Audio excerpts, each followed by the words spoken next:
उधर हरियाणा के deputy CM Dushyant Chautala ने कहा है कि जननायक जनता पार्टी ने हरियाणा के सभी 10 लोकसभा क्षेत्रों के प्रभारी नियुक्त कर दिए हैं। प्रदेश में सीटों का फैसला बीजेपी और जेजेपी का संगठन करेगा।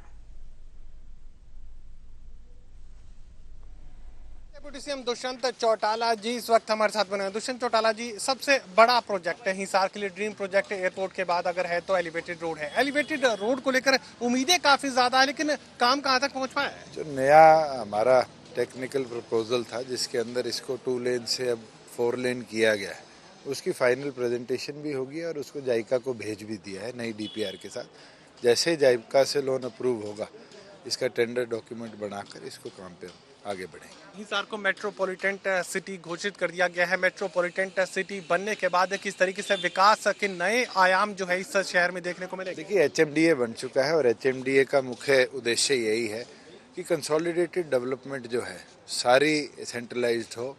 और हमने पीछे गुड़गांव को जब जीएमडीए बनाया और वहाँ सीनियर अधिकारी बैठाए, सारे महकमों का इंटरलिंकेज एक जगह हुआ, चंडीगढ़ बारी बारी फाइलें ना जाए, तो उससे वहाँ की डेवलपमेंट में और गति आई। फिर फरीदाबाद को टेकअप किया गया, फिर पंचकुला और सोनीपत को लिया गया और 5वां मेट्रोपॉलिटन डेवलपमेंट अथॉरिटी गुड़गांव को बनाया है। और मुझे लगता है आईएमसी, हिसार एयरपोर्ट, इस सारी प्रोग्रेस को देखते हुए एक बड़ी आवश्यक चीज़ भी थी। और 15 अगस्त को पिछले वर्ष माननीय मुख्यमंत्री ने ये अनाउंस भी किया था और कैबिनेट ने पिछली मीटिंग के अंदर इसको अप्रूवल दिया है। एचएमडीए की डेवलपमेंट के बाद, चाहे वो सीएलयूज हो, चाहे वो मास्टर प्लान हो, चाहे वो रोड डेवलपमेंट हो, चाहे मास्टर रोड्स का विकास हो, चाहे सीवेज की बात हो, पब्लिक हेल्थ के अंदर पानी की बात हो, ये सारी चीज़ कंसोलिडेटेड अब हिसार में ही प्लान हुआ करेगी, हिसार में ही डेवलप हुआ करेगी। तो जो डिले आते थे, चंडीगढ़ फाइल जानी, चंडीगढ़ से फाइल आनी, वो डिले समाप्त हो जाएंगे और लोकलाइज डेवलपमेंट, लोकलाइज प्लानिंग और लोकलाइज एक्शन जल्दी हो जाएगी। पूर्व मुख्यमंत्री भूपेंद्र सिंह हुड्डा एक बार फिर से दूसरी बार अविश्वास प्रस्ताव लाने की बात कर रहे हैं।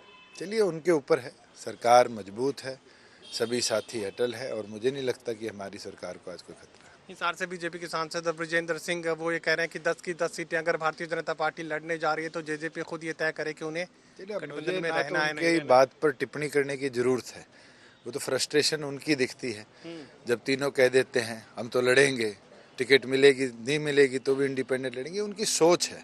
हमें तो ना उनसे कोई प्रमाण पत्र लेना। जननायक जनता पार्टी का अपना संगठन है, हमारा संगठन बैठ के निर्णय लेगा कौन लड़ेगा, कैसे लड़ेगा, और सारे कार्यकर्ता मजबूती से उसको जिताएंगे। 10 की 10 सीटों पर लोकसभा प्रभारी तो आपकी पार्टी ने भी तय कर दिया। बिल्कुल, आगे कोऑर्डिनेशन भी जरूरी होगी और कोऑर्डिनेशन के लिए सीनियर साथियों को जिम्मेवारी दी। चलिए, सात तौर से 10 की 10 सीटों के लिए प्रभारियों की नियुक्ति यहाँ पर जननायक जनता पार्टी की तरफ से कर दी गई है और हिसार के विकास की रफ्तार को और ज्यादा तेज करने की बात यहाँ दुष्यंत चौटाला की तरफ से कही जा रही है।